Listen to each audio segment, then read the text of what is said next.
It is now many days later, but I think we're finally ready to finish up the wiring and go ahead and start to install some of these airbags. Time's kind of limited, so we're going to do the rears first because I think that's a little easier, and then maybe tackle the fronts on another day when I've got a couple more hours to get after it.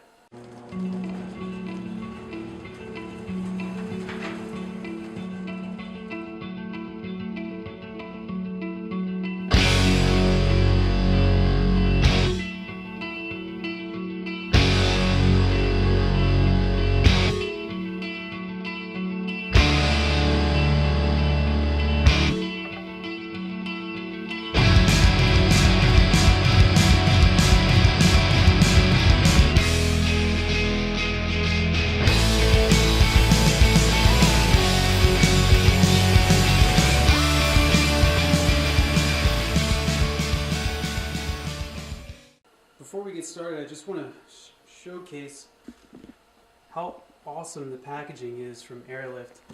I mean, seriously, everything so well packaged, well labeled. The instruction manual is fantastic. They really do a great job on these. First up is our switched power, and from what I've read, there's a lot of people that have a hard time finding a good switch power source.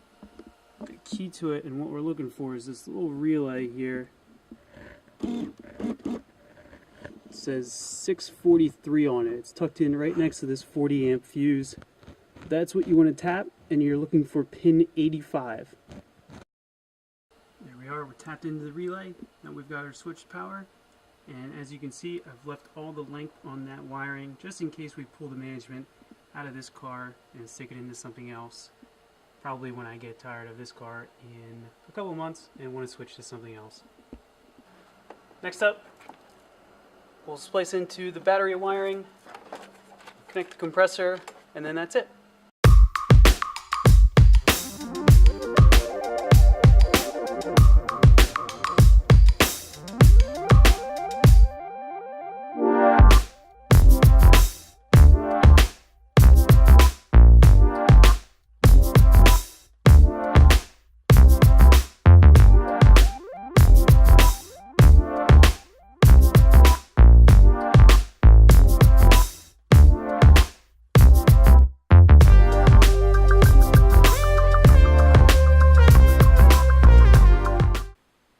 Took about an hour longer than expected.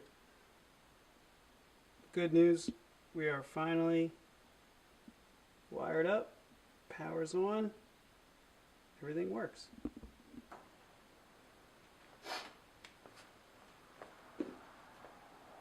With the wiring done, it's finally time to get this bitch in the air, get the wheels off, and start actually doing some work.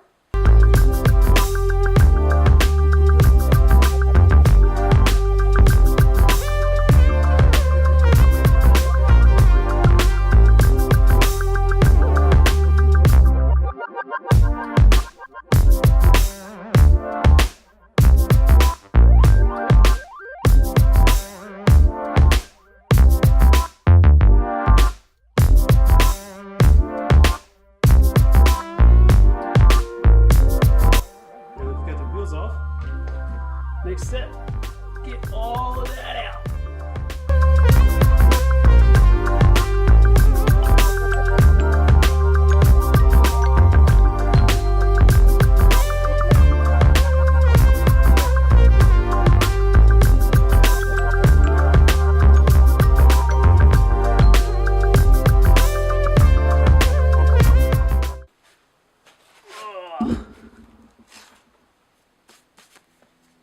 Finally got everything out, and now it's just time to fit the air shock in and run the air line and try and piece this thing back together.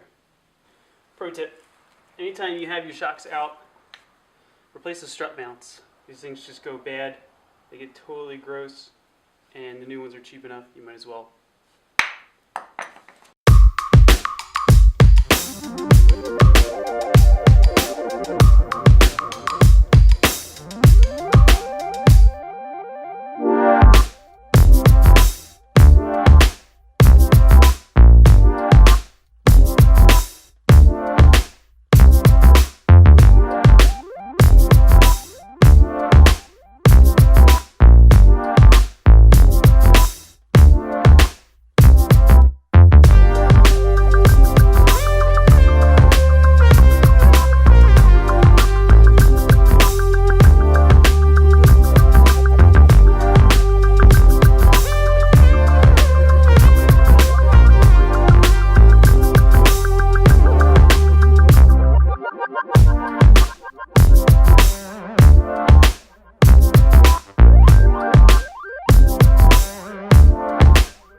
been a couple hours, probably,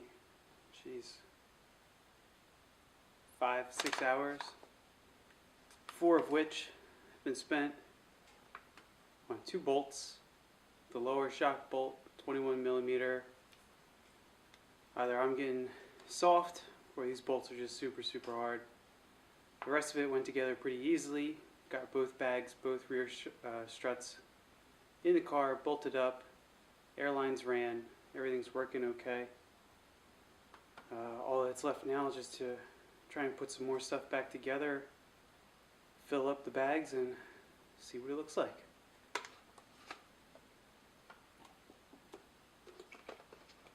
So because we could only get the rear 2 installed tonight, I don't have the management or anything hooked up, so man's best friend or cyclocrosser's best friend, the cordless air pump. I have both rear wheels teed together on the Schrader valve. Let's go ahead and pressurize.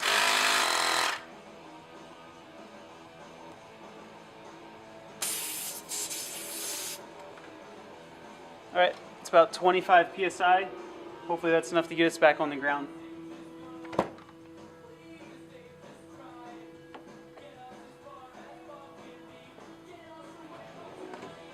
No, your eyes are not deceiving you. Car is significantly lower now, almost too low. So, rear bags are in, shocks hooked up, airlines run. Everything's just tied into a T right now until we get the rest of the front setup all routed into the manifold.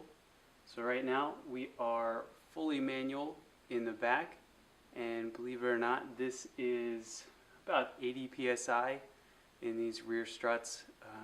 So I think we're going to have to pull everything apart, adjust it again, just so that we can get a little bit higher, because this is pretty low. But, moment of truth,